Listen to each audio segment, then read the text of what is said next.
आज हमें बहुत खुशी है कि हमने हैदराबाद शहर में होंडा BRV का लॉन्च किया है और ये एक बहुत ही अट्रैक्टिव SUV है, कॉम्पैक्ट SUV है।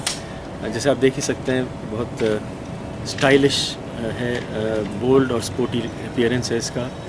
इसकी बहुत खासियत हैं।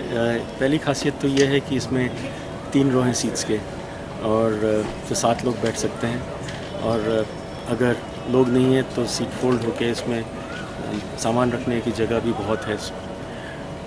ग्राउंड क्लियरेंस बहुत बढ़िया है, 210 मिलीमीटर का, और जिसके इंटीरियर्स हैं बहुत लग्जूरियस प्रीमियम हैं और फीचर्स बहुत सारे हैं इसमें, जैसे ऑटो AC हुआ, एडवांस्ड ऑडियो हुआ, स्टीयरिंग माउंटेड कंट्रोल्स हुए।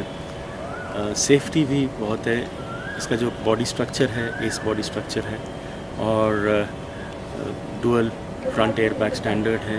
डीजल में ABS स्टैंडर्ड है।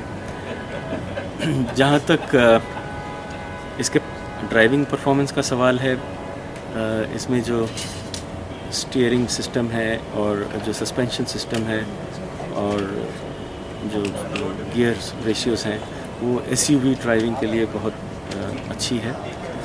इसमें 2 इंजन्स होंगी। एक है पेट्रोल 1.5 लीटर का iVTEC इंजन, जिसमें 6 स्पीड मैनुअल ट्रांसमिशन भी है और एक CVT ऑटोमेटिक है स्टीयरिंग व्हील के पैडल शिफ्टर्स के साथ, और 1.5 लीटर iDTEC डीजल इंजन है 6 स्पीड मैनुअल ट्रांसमिशन के साथ, जो 21.9 किलोमीटर का माइलेज देती है। तो ओवरऑल बहुत ही बढ़िया गाड़ी है हमारे कस्टमर्स के लिए। हैदराबाद शहर में एक शोरूम प्राइस शुरुआत है 8,91,000।